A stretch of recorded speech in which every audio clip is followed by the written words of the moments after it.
hablar de aquí. Aunque en las anteriores no he escrito ecuaciones, en esta ocasión me voy a permitir escribir ecuaciones que no son más que las ecuaciones de la electrodinámica, ¿ya? Y que son la ley de Gauss. Bueno, la voy a poner así. La ley de Gauss, que nos dice que las cargas eléctricas son fuentes de divergencia o de flujo de campo de intensidad eléctrica. Y por otra parte, involucrando al mismo campo de intensidad eléctrica, en el caso de la electrostática, es un campo conservativo y por lo tanto su integral de circulación o el trabajo que realiza en un circuito cerrado es cero. Y entonces esto implica que es un campo irrotacional. Pero en realidad esta condición ya no se mantiene cuando estamos considerando fuentes y campos que puedan variar no solamente en posición, sino también con respecto al tiempo. Y lo que descubrió Faraday es que la rapidez de cambio con respecto al tiempo del campo de inducción magnética es una fuente de circulación de campo eléctrico. Por otra parte, existe también una ley de Gauss para el campo magnético.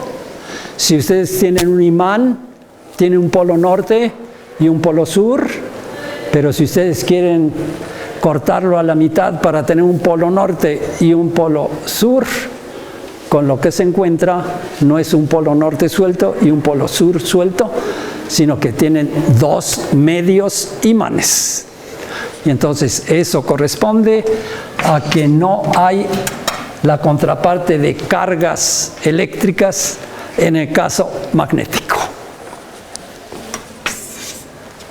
El campo de inducción magnética es solenoidal, no tiene divergencia. Si ustedes consideran cualquier volumen, le deben de entrar tantas líneas de campo magnético como las que salen. Entonces, esa es la ley de Gauss magnética. Y después tenemos la ecuación para el campo de inducción magnética, que ese sí circula, ¿verdad? La ley de Ampère dice, si tengo corriente a lo largo del pulgar, mis dedos que le dan vuelta alrededor del pulgar me representan las direcciones del campo magnético. Y estas dependen precisamente de corrientes eléctricas. En este caso es la densidad de corriente, corriente por unidad de área, y tendría carga por unidad de carga y unidad de tiempo. Pero adicionalmente, y esta es la contribución de Maxwell, Maxwell reconoció que esta ecuación no es compatible con la conservación de carga eléctrica. La conservación de carga eléctrica se describe a través de lo que se llama la ecuación de continuidad. El flujo de corriente que entra o sale a través de la superficie de un volumen determinado es una medida de la rapidez con que cambia la carga en su interior con respecto al tiempo. Y ya puesto por unidad de volumen, entonces toma esta forma.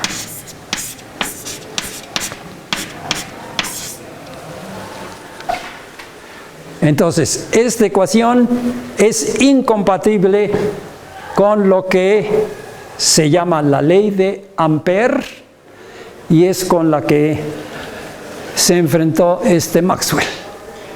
Y entonces él dijo, esta ecuación le falta algo. ¿Cómo lo podemos ver? Pues lo podemos ver de la siguiente manera. Si yo le saco la divergencia a este lado izquierdo, vamos a tener un triple producto escalar del vector de derivada, el vector de derivada y el campo magnético de nuestro interés. Pero ese tipo de triple producto escalar se le llama, porque este es un vector y cuando le sacamos la divergencia obtenemos un escalar, ¿verdad? Geométricamente ese tipo de producto, vamos a decir A punto B cruz C. B cruz C corresponde geométricamente a la superficie del paralelepípedo con lados B y C. Y luego la proyección corresponde a multiplicar por la altura del paralelepípedo con lados A, B y C. ¿Okay? Pero si tenemos dos lados que son iguales, ¿qué le pasa al volumen correspondiente? Pues se colapsaron, ¿verdad? Porque dos de los lados se convirtieron iguales. Entonces, en ese sentido, la divergencia de este lado va a ser 0. Pero esto entonces implicaría que la divergencia de J es igual a 0, incompatible con la ley de conservación de carga eléctrica. Muy bien. Desde luego, en magnetostática esto se cumple, porque en magnetostática lo que necesitamos es tener corrientes estacionarias en circuitos cerrados. Pero como Maxwell ya no quería magnetostática, él quería electromagnetismo dependiente del tiempo. Y entonces él dijo, yo le tengo que agregar algo a esto para que esta ecuación se me transforme esta, que es la buena, cuando queremos fenómenos que dependan del tiempo. Si gustan, se pueden pasar de aquel lado y se jalan sus sillas, por favor. Con confianza. Bueno, como no voy a hacer la historia muy larga, lo que hizo Maxwell fue poner aquí una J que eventualmente se vino a llamar la corriente de desplazamiento. Entonces ahora el problema es preguntarnos, ¿y cuánto vale o cuánto debe valer esa corriente de desplazamiento? Bueno, pues repetimos el juego. Y al repetir el juego, le aplico la divergencia aquí y ya tengo 0. Y del otro lado voy a obtener 4pi entre C multiplicado por la divergencia de J, que era lo que ya traíamos, que en magnetostática es 0. Pero ahora tenemos algo nuevo, ¿verdad? ¿Y qué cosa es ese algo nuevo? Pues más la divergencia de J D.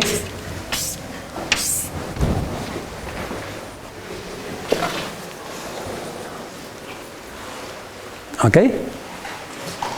Pero ahora nosotros creemos que esta J satisfaga esta ecuación. Entonces, lo que nos estamos preguntando es, ¿qué podría yo hacer aquí para asegurarnos que ahora sí la suma de estas dos cosas sea igual a 0? Pues lo que podemos hacer es precisamente usar este resultado. Pero este resultado entonces es menos 4pi entre c, y si quieren lo voy a poner de este lado, parcial de ρ con respecto a t. Queremos compatibilidad con esta condición, ¿verdad? Y entonces ahora, a continuación, aquí tengo la divergencia de JD. JD no la conocemos, pero ¿de dónde puedo yo sacar la ρ? Pues la ρ la tenemos aquí. Entonces, esta ρ la voy a escribir así.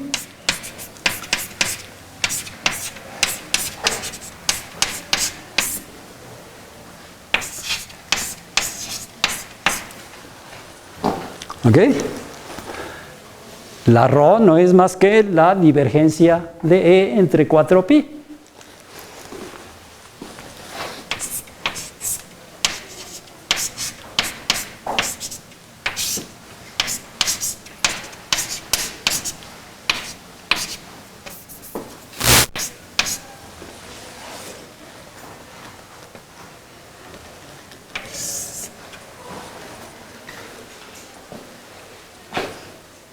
Entonces, podemos factorizar la divergencia, ¿verdad?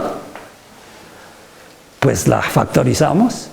Desde luego, la divergencia y la derivada con respecto a t involucran variables independientes, x, y, z y t. Y voy a escribir aquí arriba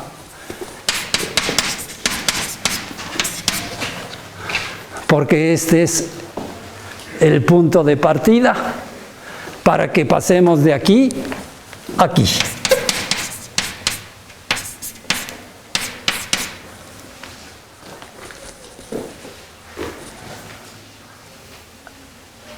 Entonces, bueno, el resto no es más que darle la vuelta a la manivela y vamos a tener una divergencia de parcial con respecto a t de E. ¿Verdad?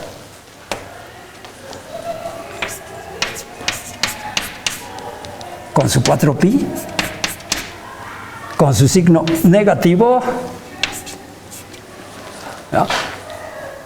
Y desde luego una posibilidad para que esto sea 0, pedir que esto mismo sea igual a 0.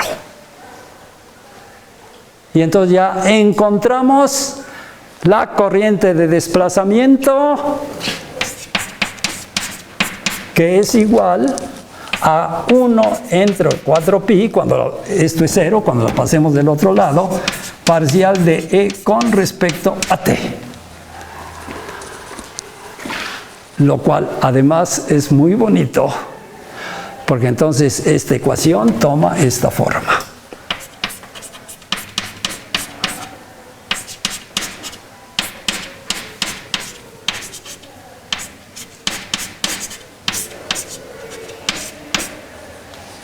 Este es el término que contribuyó Maxwell. Él, cuando escribió sus trabajos, especialmente el Tratado de Electricidad y Magnetismo, dijo: yo no he hecho ningún experimento de electricidad ni de magnetismo, pero lo que yo quiero hacer es poner el trabajo de Faraday, que aparece en sus investigaciones experimentales eléctricas en el lenguaje en que los físicos estamos escribiendo las leyes de la física. Y entonces, lo que quiero que noten es este término y este otro término.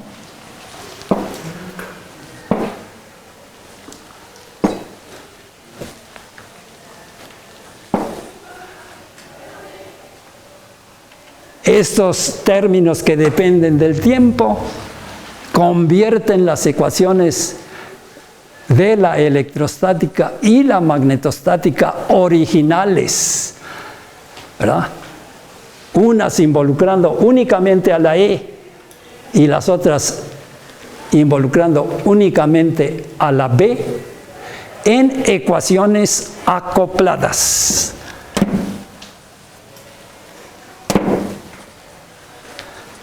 Es de estas ecuaciones de donde se tiene la predicción de ondas electromagnéticas. Desde luego tuvo que pasar algún tiempo. El trabajo de Maxwell es de 1865 por ahí.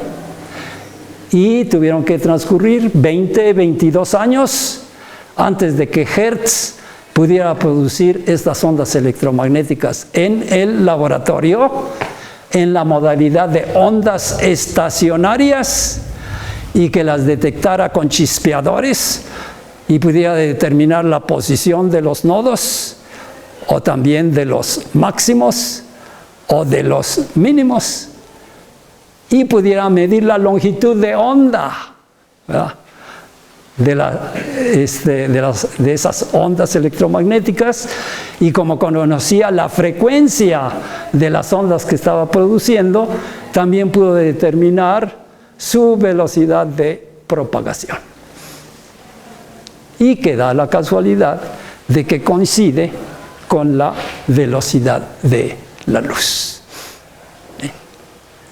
Entonces, déjenme hablarles un poquito del trabajo de 1905 sobre la electrodinámica de los cuerpos en movimiento. Debo de mencionar que Lorentz era el experto en la electrodinámica clásica. Él había encontrado un conjunto de transformaciones espaciotemporales de coordenadas espaciales y temporal que permiten que estas ecuaciones, bajo esas transformaciones, mantengan su forma. Esas transformaciones son estas.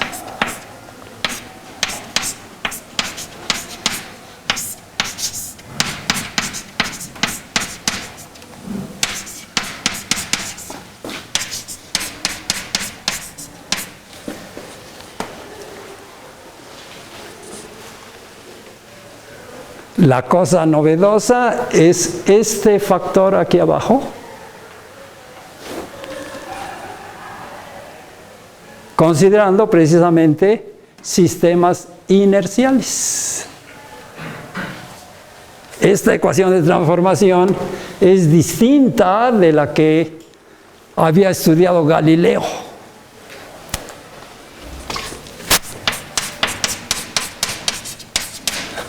Simplemente para el caso en que tengamos observadores inerciales que se mueven uno con respecto al otro con velocidad constante a lo largo del eje de las X hacia su derecha. Pero Galileo siguió a Newton diciendo, y tendríamos un tiempo t' igual a t, porque de acuerdo con Newton, este era un espacio absoluto y este era un tiempo también absoluto. Pero la gran sorpresa es que para que estas ecuaciones mantuvieran su forma, Lorentz tuvo que admitir que el tiempo también se tiene que transformar, mezclándose con la componente longitudinal en la dirección del movimiento entre los dos sistemas inerciales.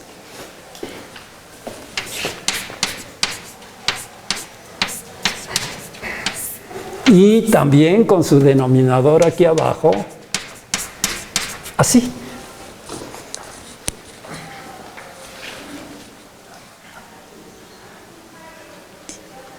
¿Ok? En aquellos tiempos y desde todo el siglo anterior se había dicho, si la luz es un fenómeno ondulatorio, ¿cuál medio es el que ondula? Y desde luego los físicos se habían inventado, o los ópticos se habían inventado algo que llamaron el éter luminoso o éter luminífero. ¿Y por qué éter? Porque debe de ser un medio etéreo, cuya densidad sería pequeñísima, pero cuya elasticidad tendría que ser grandísima para poder justificar que si tiene una velocidad cuyo valor numérico es o en metros, 300 millones, ¿verdad?, de metros por segundo. O si prefieren, 300.000 kilómetros por segundo. Entonces, por eso la velocidad, la densidad tendría que ser pequeñísima y la elasticidad tendría que ser grandísima. Pero Einstein, en su trabajo de 1905, desde la primera página, en el último párrafo, dice, en lo que les voy a decir, la hipótesis del éter es superflua. Entonces voy a ir anotando las cosas a las que Newton, en las que Alberto le fue dando cuello. Entonces, desde la primera página, dice el éter es innecesario. Eso sí, él propone dos principios. El principio de relatividad, que después se le agregó el calificativo de especial, y que dice las leyes de la física deben de deben de ser válidas en aquellos sistemas de referencia en que valen las leyes de Newton. Bueno, desde luego, en los sistemas inerciales. Entonces, eso era como principio. Las ecuaciones que describen las leyes de la física debemos de poder escribirlas de tal manera que mantengan su forma en todos los sistemas de referencia inerciales. Y el otro fue decir, la velocidad de la luz, de acuerdo con Maxwell había pensado, esta es la velocidad con respecto al éter. Pero si tuviéramos un sistema que se mueve con respecto al éter, pues entonces tendríamos que hacer la adición de velocidades a la Galileo y determinar la velocidad correspondiente.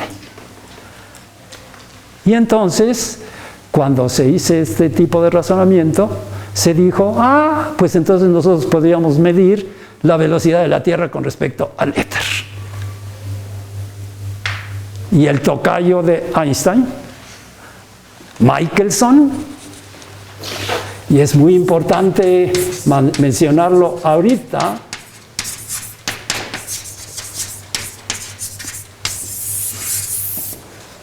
porque para esto lo que se ha estado utilizando es el interferómetro de Michelson, nada más que en versión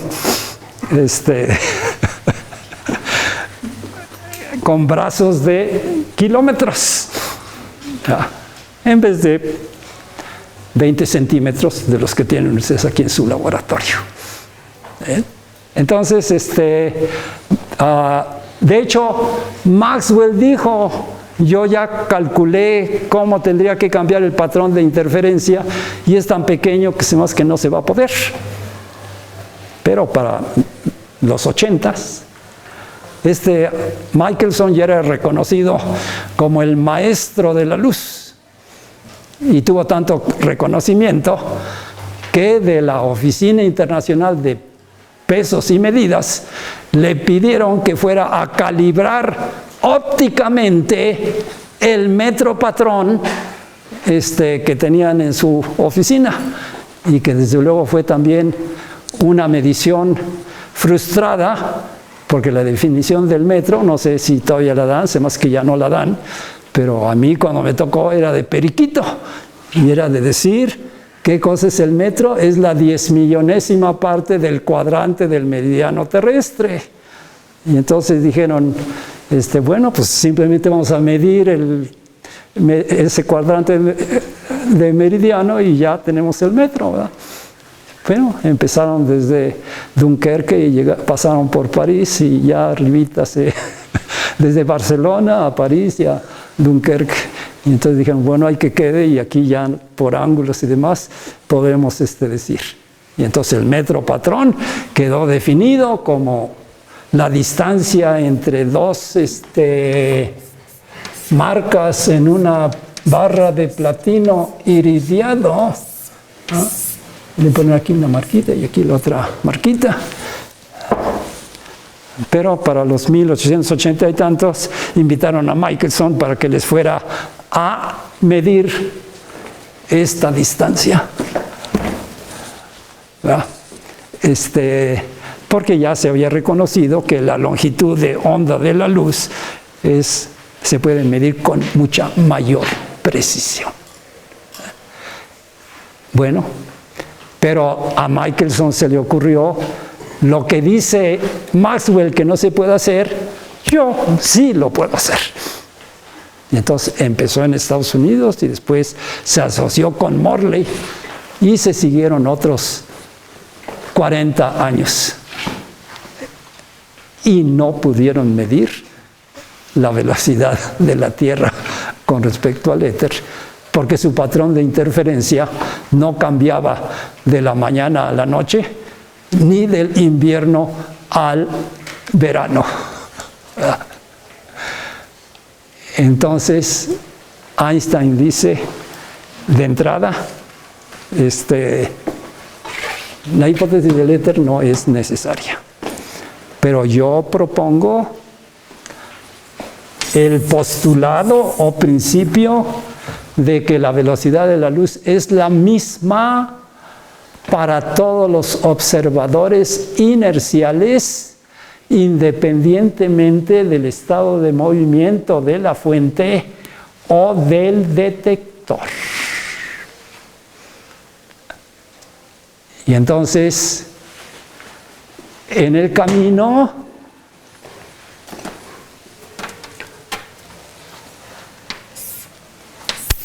también le dio cuello al espacio absoluto y al tiempo absoluto. Él no se había dado cuenta, pero su maestro Minkowski sí, 2 años más tarde, de que estas ecuaciones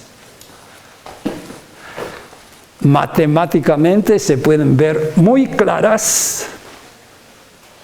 Vamos a reconocer que estas ecuaciones son lineales en las derivadas espaciales del campo eléctrico y del campo magnético con respecto a las coordenadas de posición, pero también con respecto a la derivada con respecto al tiempo. ¿Ah? Y lo mismo aquí abajo. Y son lineales también en las fuentes.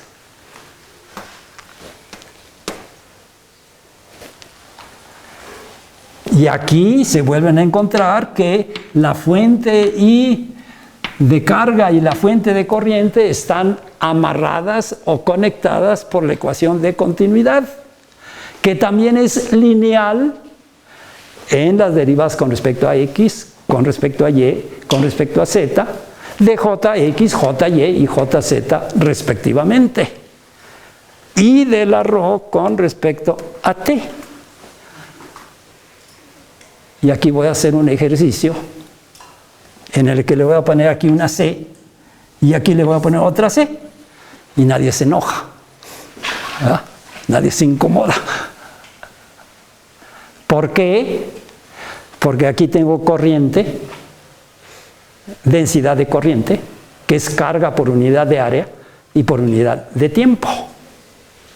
Y aquí también tengo densidad de carga, que es carga por unidad de volumen, pero al multiplicarla por la velocidad, que es distancia entre tiempo, pues entonces la distancia de arriba me va a tachar una de las tres que tengo abajo y me vuelve a quedar en carga por unidad de área y por unidad de tiempo.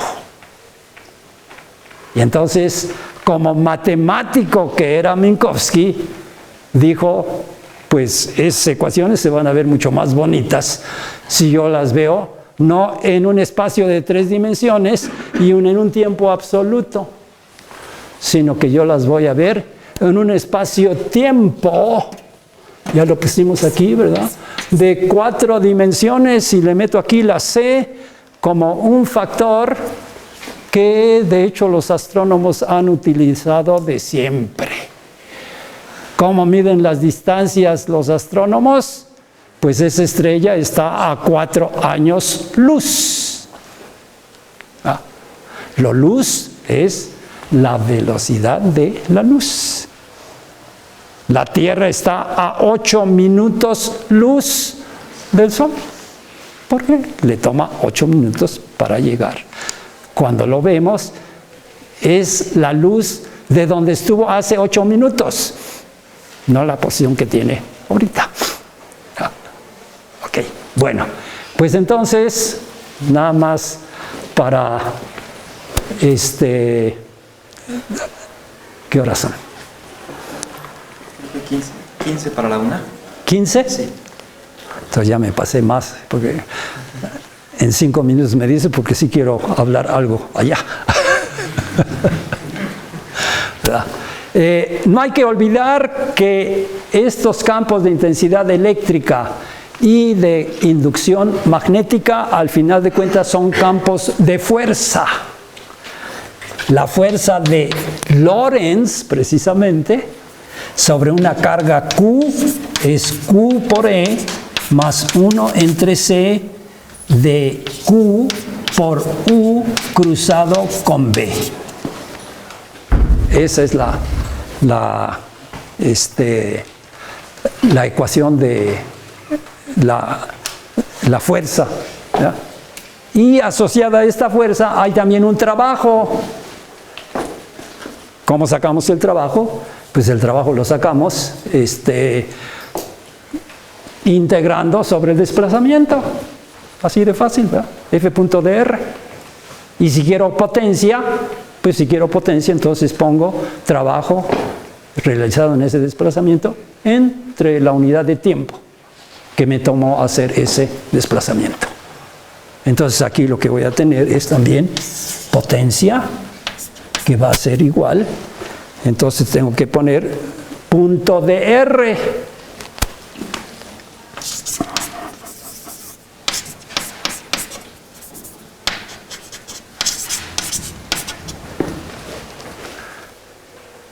Pero a continuación, para el otro término, estaría yo teniendo U cruz B punto dr, pero U no es más que dr en dt. Eso significa que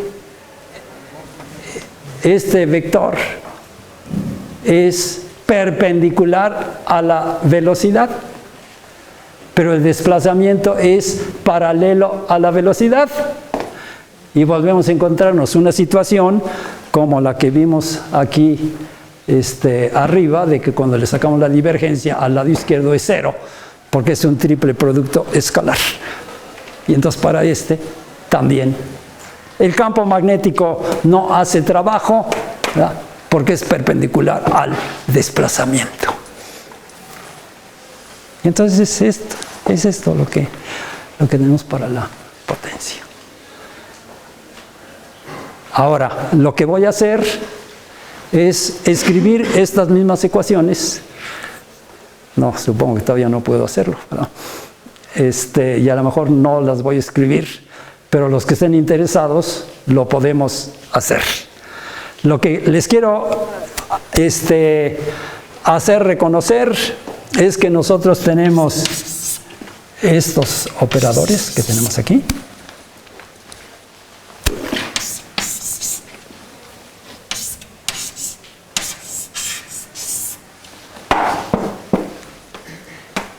Lo que hizo Minkowski fue decir, esto lo voy a poner como un vector en espacio-tiempo de 4 dimensiones.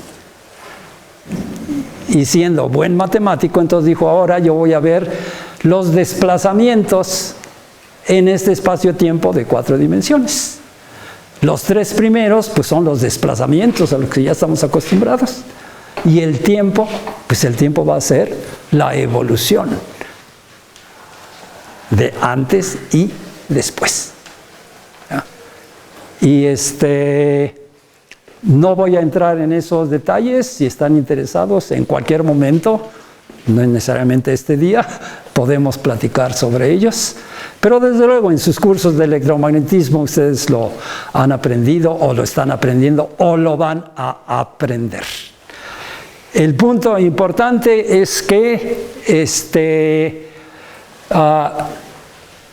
las transformaciones de espacio-tiempo, Einstein las saca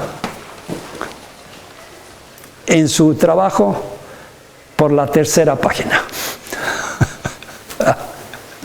bajo la suposición del principio de constancia de la velocidad de la luz. Sí les quiero mencionar que lo absoluto del espacio y lo absoluto del tiempo se lo quita a Newton, pero él está trayendo su propio absoluto. Ese propio absoluto es la velocidad de la luz y en el principio de constancia de la velocidad de la luz.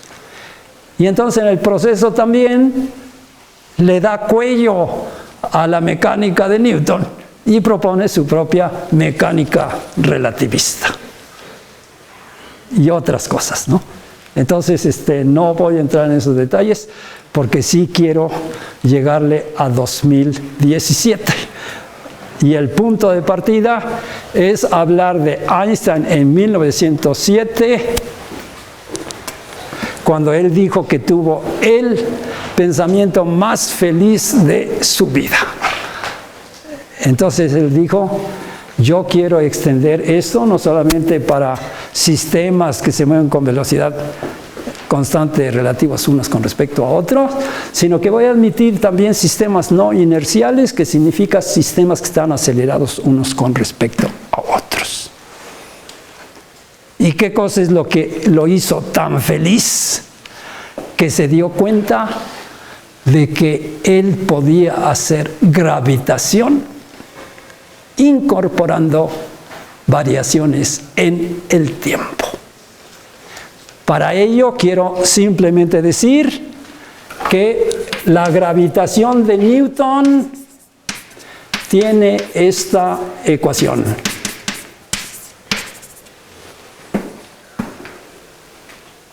Que es la calca o adaptación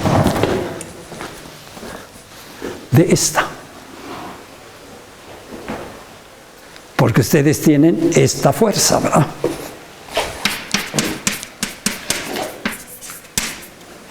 Esta es la ecuación contraparte de esta parte. Y el tiempo no entra para nada.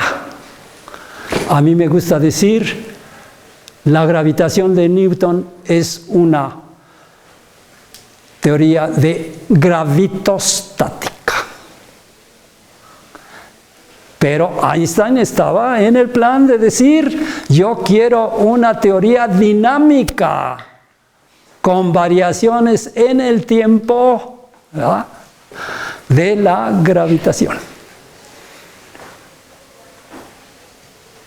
Y entonces, para 1907 ya sabía, de hecho Newton también lo sabía, que la luz se debía de caer al pasar cerca de una estrella masiva. Pero le tomó 8 años a Einstein para poder formular la teoría de la relatividad general. Esto era desde que la pensó hasta que la pudo aterrizar. Y aquí vuelve a entrar Minkowski, porque Minkowski les dio un curso sobre cálculo tensorial y Alberto estuvo ahí, pero Alberto pensaba en otras cosas cuando estaba en el salón de clase. Pero afortunadamente tuvo a un buen compañero que tomaba notas. Y fue para 1911 que Alberto tuvo ya se dio cuenta de lo que le faltaba y entonces dijo, Marcelo, a ver, enséñame tensores. Y a lo mejor sí voy a escribir esas ecuaciones porque hay un concepto que necesito.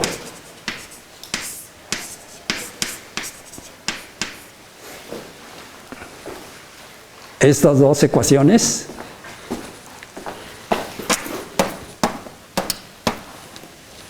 que dependen de las fuentes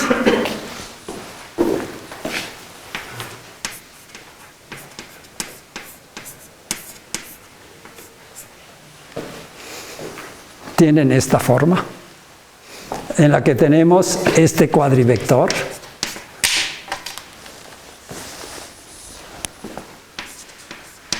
de densidad de corriente y carga. Y tenemos también este operador. Se los pongo en componentes para que les sea más fácil.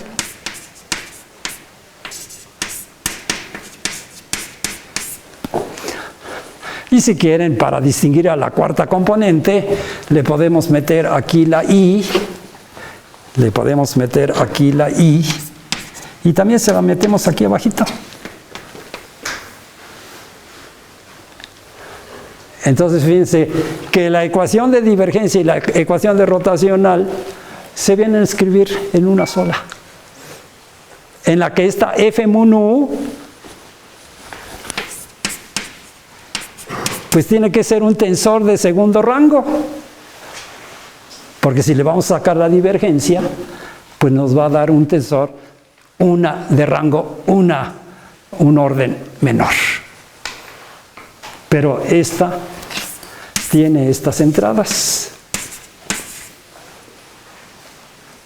Y vienen a tener como componentes espaciales la B3 menos B2, menos B3, B2, B1 y menos B1.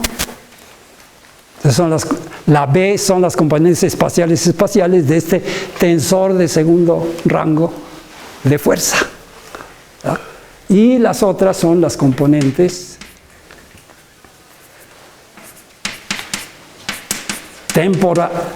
espaciales temporales.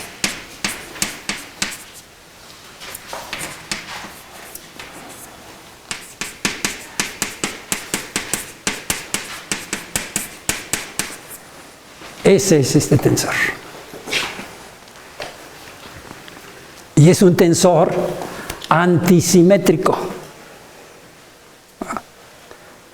Y por otra parte, estas dos ecuaciones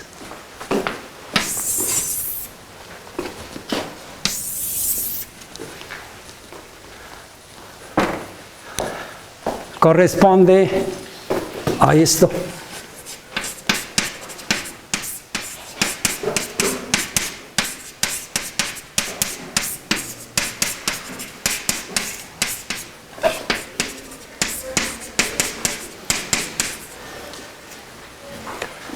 Este es un tensor antisimétrico y ustedes pueden ver que aquí simplemente estamos cambiando cíclicamente los índices respectivos. Ahora, los postulados de la relatividad general son el principio de equivalencia.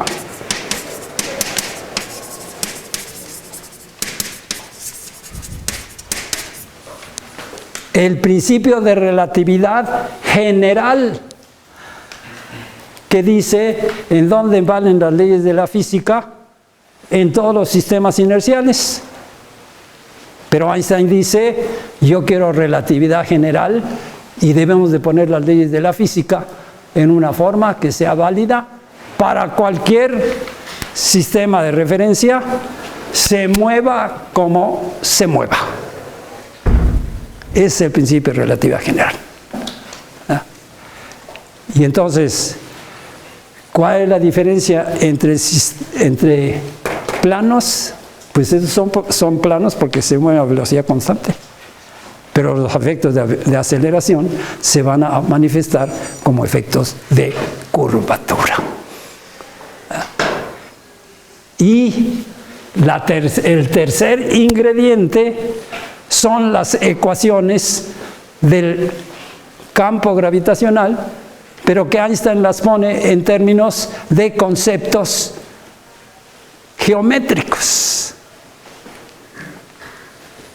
En la relatividad general, los efectos de gravitación están en correspondencia con efectos de curvatura en el espacio-tiempo. Y entonces, el equivalente de estas ecuaciones para Einstein son estas. Este es el tensor métrico del espacio-tiempo curvo. ¿Cómo está definido? Pues está definido de esta manera. Vamos a tener un intervalo espacio-temporal al cuadrado que va a ser de esta forma.